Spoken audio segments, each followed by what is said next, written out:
Hello everyone, आपका हमारे YouTube channel पर स्वागत है। तो आज इस वीडियो में हम बीए प्रोग्राम 5th सेमेस्टर का डीएससी का जो आपका सब्जेक्ट है urbanisation and urbanism in India, इसके यूनिट 1 के टॉपिक को करेंगे। तो यूनिट 1 में आपको पढ़ना है शहरीकरण के बारे में, शहरीवाद के बारे में तथा शहरी ग्रामीण सीमा यानी कि अर्बन रूरल फ्रिंज के बारे में। तो आइए स्टार्ट करते हैं। बिफोर स्टार्टिंग, अगर आपने अब तक हमारे चैनल को सब्सक्राइब नहीं किया है तो कर लीजिए, ताकि आने वाली हर वीडियो की अपडेट आपको टाइम से मिलती रहे।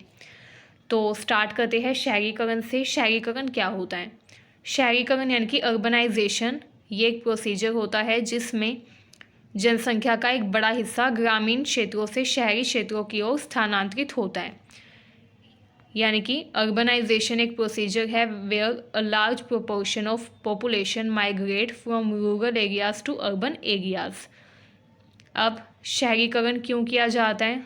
जो ग्रामीण क्षेत्र के लोग हैं वो शहरी क्षेत्रों की तरफ क्यों स्थानांतरण करते हैं? तो इसके कई कारण होते हैं, जैसे कि रोजगार की तलाश में, या बेहतर सुविधाओं के लिए, या बेहतर स्टैंडर्ड ऑफ लिविंग के लिए। ठीक है, यानी कि आजीविका के बेहतर संसाधन जुटाने के लिए भी कई बार लोग ग्रामीण क्षेत्रों से शहरी क्षेत्रों की तरफ स्थानांतरण यानी कि माइग्रेशन करते हैं। शहरीकरण से क्या होता है? आर्थिक विकास होता है, औद्योगिकरण तथा सामाजिक परिवर्तन देखने को मिलता है।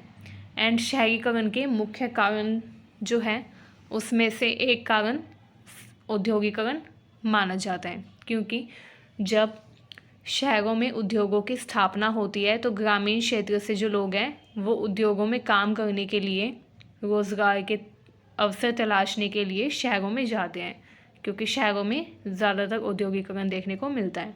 तो औद्योगिकरण एक मुख्य कारण माना जाता है शहरीकरण के होने का। ठीक है, शहरीकरण की दर देशों तथा क्षेत्रों में अलग अलग होती है। विकसित देशों में अधिकांश जनसंख्या शहरी क्षेत्रों में रहती है, जबकि जो विकासशील देश है उसमें शहरीकरण की तीव्र गति देखी जाती है। ऐसे देश जो कि विकासशील है वहाँ पर शहरीकरण बहुत तेज़ी से देखा जाता है। एग्जाम्पल के लिए इंडिया, जहाँ पर रैपिड अर्बनाइजेशन देखा जाता है। शहरीकरण के परिणाम स्वरूप क्या होता है? शहरों का आकार बड़ा होने लगता है तथा जनसंख्या में वृद्धि होने लगती है। जैसे जब भारत में शहरीकरण नहीं हुआ था तब शहर अगर थे भी तो बहुत ही छोटे आकार में थे तथा वहाँ पर जनसंख्या भी कम थी। लेकिन आज के समय में अगर हम देखेंगे, शहरीकरण होने के बाद शहरों का आकार काफ़ी ज़्यादा बढ़ गया है, काफ़ी ज़्यादा बड़ा हो गया है। अब शहरों का आकार बड़ा हो गया है, शहरों की जनसंख्या भी बढ़ने लगी है। तो ये प्रभाव शहरीकरण के देखे जाते हैं। यह नए शहरों के निर्माण तथा मौजूदा शहरों के विस्तार की ओर जाता है। क्या होता है? अब जब शहरीकरण बढ़ने लगता है तो नए शहरों का निर्माण होता है तथा जो मौजूदा शहर है उनका विकास होने लगता है। शहरीकरण आर्थिक विकास को बढ़ावा देता है, लेकिन इसकी कुछ चुनौतियां भी होती हैं। शहरीकरण से रोजगार के अवसर बढ़ते हैं। यह सामाजिक तथा सांस्कृतिक परिवर्तनों को भी प्रेरित करता है। ठीक है, शहरीकरण से हालांकि पर्यावरणीय समस्याएं भी उत्पन्न होती है, जैसे प्रदूषण, संसाधनों का अभाव आदि। अब शहरीकरण से आधारभूत संरचना यानी कि इंफ्रास्ट्रक्चर पर भी दबाव बढ़ने लगता है, क्योंकि जब बड़े लेवल पर, बड़े स्तर पर ग्रामीण जनसंख्या शहरों की तरफ जाएगी तो क्या होगा? शहरों में जो संरचना है उस पर दबाव पड़ेगा, जैसे परिवहन, जलापूर्ति, सीवरेज, इन सब संरचनाओं पर क्या पड़ेगा? दबाव पड़ेगा। ठीक है, इसीलिए शहरीकरण में हमको काफ़ी ज़्यादा चुनौतियों का सामना भी करना पड़ता है। ठीक है, शहरीकरण से सामाजिक असमानताएं यानी कि सोशल इनइक्वालिटीज़ भी बढ़ सकती हैं, क्योंकि शहरों में बहुत सारे ऐसे हमें चेंजेस देखने को मिलते हैं, सोशल चेंजेस, सामाजिक परिवर्तन, जिसकी वजह से सामाजिक असमानताएं बढ़ जाती हैं। शहरों में क्या होता है? ज़्यादातर जनसंख्या जो है वो दो भागों में बटी होती है। पहले वो लोग जो कि काफ़ी ज़्यादा अमीर हैं तथा दूसरे वो लोग जो कि काफ़ी ज़्यादा गरीब है, जो कि मजदूर वर्ग हैं। ठीक है, इसके अलावा शहरों में एक और वर्ग देखने को मिलता है जो कि होता है मध्यम वर्ग यानी कि मिडिल क्लास। ठीक है, शहरीकरण से सामाजिक तथा सांस्कृतिक विविधता भी बढ़ती है, क्योंकि अलग अलग गांव से, अलग अलग ग्रामीण क्षेत्रों से लोग जब एक ही शहर में आएंगे तो वो अपने साथ अपनी सामाजिक तथा सांस्कृतिक धरोहर भी लाएंगे, मतलब कि उनके जो रीति रिवाज होंगे वो भी हमको शहरों में देखने को मिलेंगे। तो इस तरीके से शहरीकरण से सामाजिक तथा सांस्कृतिक विविधता बढ़ती है, क्योंकि अलग अलग गांव के लोग जिनकी अलग अलग संस्कृति है वो अब एक ही शहर में रहने के लिए आने लगते हैं, तो वो अपने साथ अलग अलग सांस्कृतिक अपने रीति रिवाज भी साथ में लेकर आते हैं। ठीक है, शहरीकरण से जीवन शैली भी परिवर्तित होती है, यानी कि शहरीकरण जो है ये स्टैंडर्ड ऑफ लिविंग को चेंज करता है। शहरीकरण से नई तकनीकों तथा नवाचारों का विकास होता है, यानी कि नई टेक्नोलॉजी एंड इनोवेशन जो है इनका भी डेवलपमेंट देखा जाता है शहरीकरण से। शहरीकरण से सांस्कृतिक विनिमय यानी कि कल्चरल एक्सचेंज बढ़ता है, जैसे कि मैंने अभी आपको बताया अलग अलग संस्कृति के लोग, अलग अलग रीति रिवाज वाले लोग क्या करते हैं, एक ही शहर में जब रहने के लिए आते हैं तो वो अपनी जो थिंकिंग है वो भी एक्सचेंज करते हैं, अपने रीति रिवाज भी करते हैं, जिससे सांस्कृतिक विनिमय यानी कि कल्चरल एक्सचेंज बढ़ता है, इंक्रीज होता है। शहरीकरण से शहरी नियोजन तथा प्रबंधन की आवश्यकता बढ़ती है। जब बहुत बड़ी संख्या में लोग शहरों में रहने के लिए आएंगे तो क्या ज़रूरत होगी, अर्बन प्लानिंग करने की ज़रूरत होगी, इंफ्रास्ट्रक्चर अच्छा करने की ज़रूरत होगी। ठीक है, तो इसीलिए शहरीकरण जब होता है तो अर्बन प्लानिंग एंड मैनेजमेंट भी बढ़ जाता है। शहरीकरण एक बहुत ही सतत प्रक्रिया है, मतलब कि एक कॉन्टीन्यूअस डायनेमिक प्रोसीजर है जो कि लगातार चलता रहता है, कॉन्स्टेंटली चेंज होता रहता है। ठीक है, शहरीकरण का अध्ययन समकालीन दुनिया को समझने के लिए काफ़ी महत्वपूर्ण माना जाता है। आइए अब हम अपना नेक्स्ट टॉपिक देखते हैं। नेक्स्ट है अर्बनिज्म। अर्बनिज्म का मतलब होता है शहरीवाद। ठीक है, अभी हमने पढ़ा अर्बनाइजेशन यानी कि शहरीकरण के बारे में, अब हम पढ़ेंगे अर्बनिज्म यानी कि शहरीवाद क्या होता है। तो शहरीवाद का मतलब होता है शहरी जीवन की विशेषताओं का अध्ययन करना। जब हम शहरी जीवन की विशेषताओं का अध्ययन करते हैं, जब हम शहरीकरण का अध्ययन करते हैं एंड ये देखते हैं कि शहरों में कैसे लोग रहते हैं, उनकी दिनचर्या क्या है, उनकी आजीविका का साधन क्या है, उनका स्टैंडर्ड ऑफ लिविंग यानी कि रहन सहन कैसा है, जब हम इन सब का अध्ययन करते हैं तो इसको शहरीवाद कहा जाता है। ठीक है, अर्बनिज्म यानी कि शहरीवाद is the study of characteristics of urban life.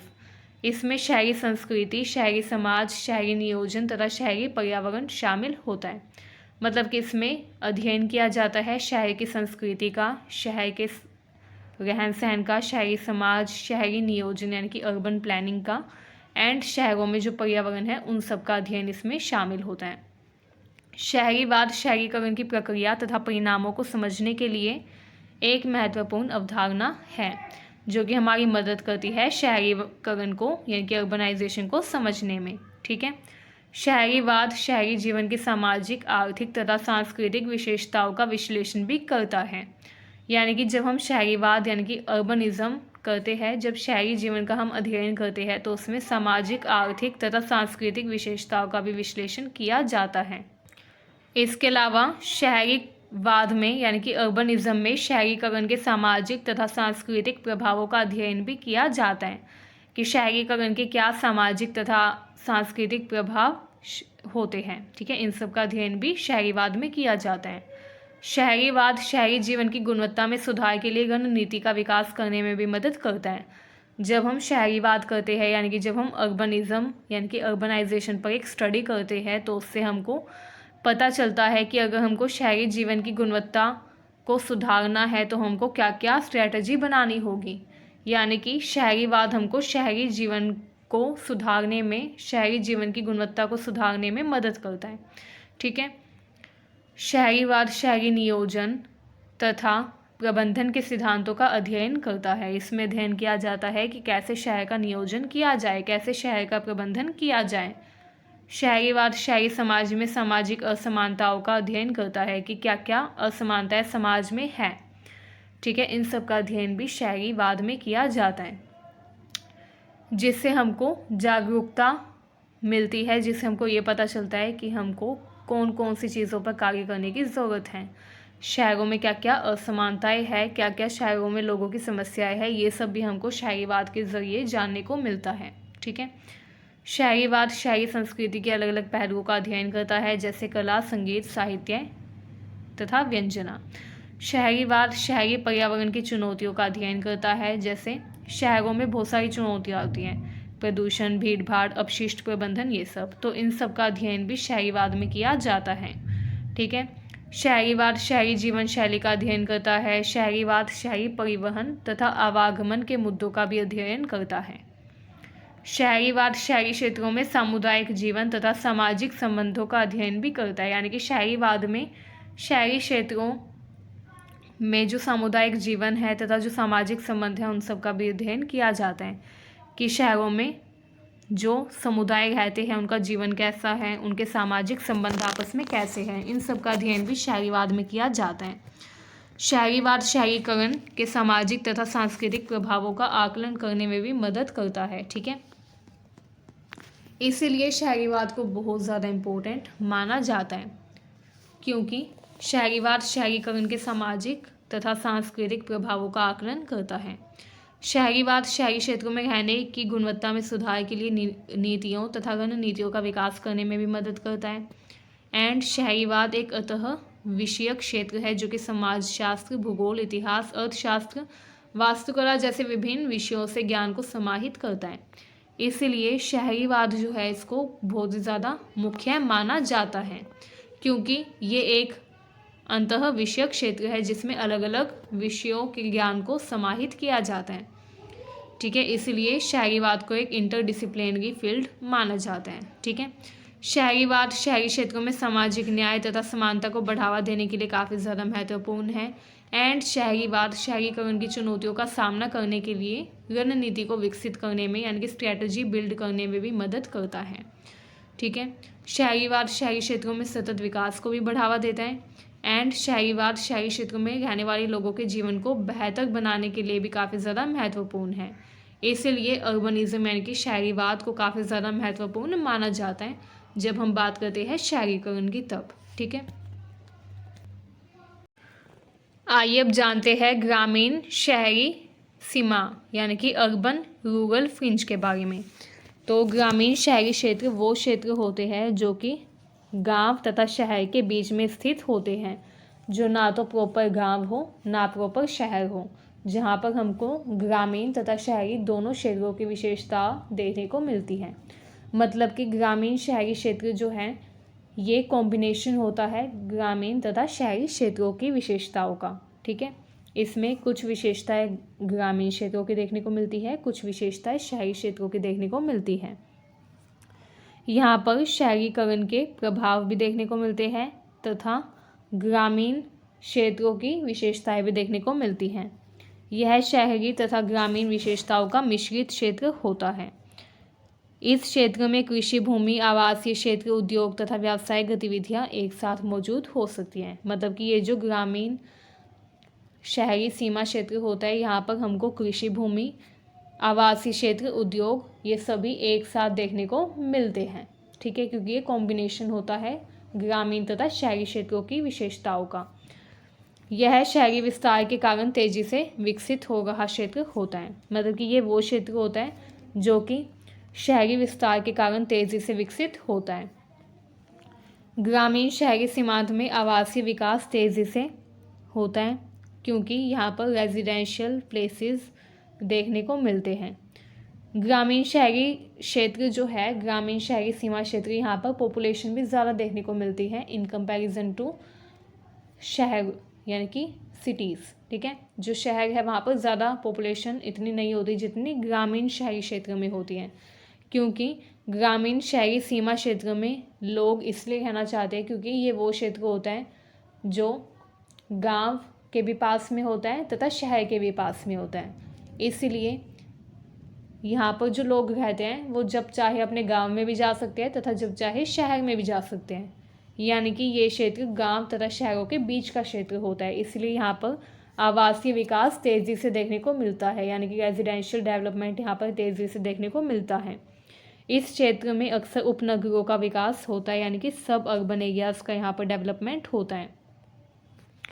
ग्रामीण शहरी क्षेत्रों में एक मुख्य चीज़ है जो कि देखने को मिलती है कि यहाँ पर जो कृषि भूमि होती है वो लगातार शहरी उपयोग के लिए रूपांतरित होती हुई दिखाई देती है। मतलब कि ग्रामीण शहरी सीमा क्षेत्र में जो कृषि भूमि होती है उसको साफ कर दिया जाता है ताकि वहाँ पर शहरी उपयोग के लिए इंफ्रास्ट्रक्चर तैयार किया जा सके, जैसे फैक्ट्रीज इस्टेब्लिश की जा सके या किसी भी अन्य कारण से क्या किया जाता है, यहाँ पर कृषि क्षेत्र धीरे धीरे कम होने लगता है।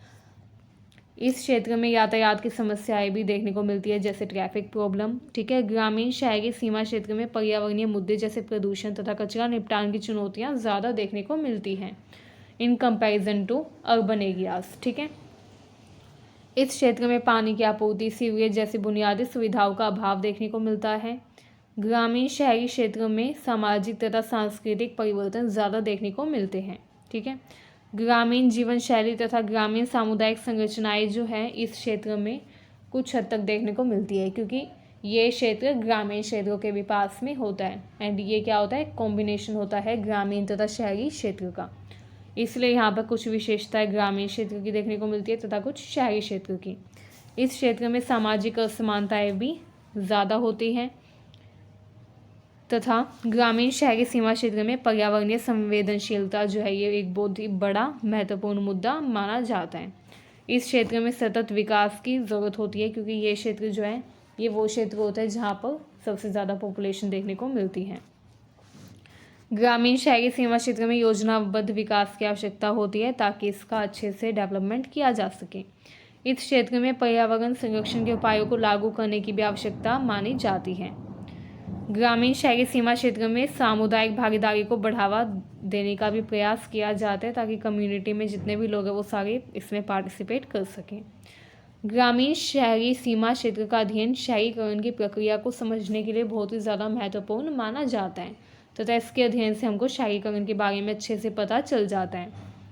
ग्रामीण शहरी सीमा क्षेत्र की चुनौतियों का समाधान करने के लिए प्रभावी नीतियों की ज़रूरत होती है, जो कि हमको इसका अध्ययन करने से बनाने में मदद मिलती है। ठीक है, तो आज के लिए बस इतना ही। मिलते हैं नेक्स्ट वीडियो में। अगर आपको वीडियो अच्छी लगी हो तो चैनल को सब्सक्राइब करिए, वीडियो को शेयर करिए। Thank you very much.